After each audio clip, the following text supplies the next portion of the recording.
Nous sommes actuellement sur le campus de Lumini, à l'entrée du Forum des entrepreneurs 2015 organisé par l'UPE 13, et nous attendons d'une minute à l'autre l'arrivée de Philippe de Sertine, grand spécialiste de la finance. Alors si comme ça son nom ne vous dit peut-être rien, il est fort à parier que vous ayez suivi l'une de ses nombreuses interventions télévisées ou lu un de ses nombreux articles dans la presse.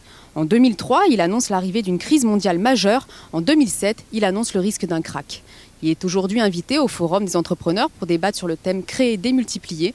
Un sujet pas si décalé que ça pour celui qui est convaincu de l'émergence d'un nouveau système économique mondial et qui prône l'idée de la nécessité d'une nouvelle révolution.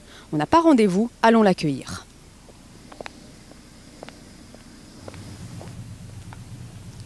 Philippe de Sertine, bonjour.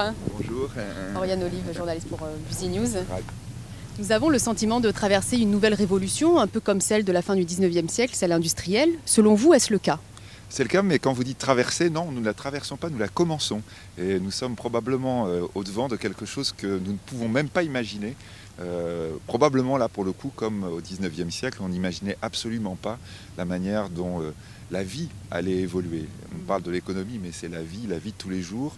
Concernant, on va dire, pratiquement tous les types d'activités qui va probablement être totalement transformée. C'est la limite en général de ce type de période, c'est qu'on n'arrive pas à se projeter. On n'arrive pas à se projeter parce que ce qui nous attend est tellement différent que ce que l'on a connu, que nous sommes évidemment là à l'aube d'un nouveau monde. Quel secteur vous pensez qu'elle touchera en particulier ? Je crois vraiment que tous les secteurs vont être touchés. Évidemment, le premier secteur qui a été touché, ça a été celui des communications, puisque la révolution passe d'abord par la communication. Mais aujourd'hui, on se rend compte qu'en réalité, la révolution, et en particulier la révolution du numérique, la révolution des chiffres, des mathématiques appliquées à l'ensemble de l'économie, va toucher notamment par le robot, par exemple, l'ensemble des secteurs économiques. Et là, nous sommes vraiment dans quelque chose qui va probablement modifier complètement les repères que nous pouvons avoir dans notre vie quotidienne. Alors justement, est-ce que la créativité aura bien sa place dans cette révolution ou tout est joué d'avance ? La créativité est fondamentale, absolument fondamentale. C'est-à-dire que nous avons en quelque sorte une toile de fond, c'est-à-dire un théâtre, et bien dedans, il va falloir mettre des acteurs. Et là, aujourd'hui, nous sommes dans le moment où les technologies évoluent tellement vite et avec tellement de possibilités d'application que là, l'imagination est totalement au pouvoir.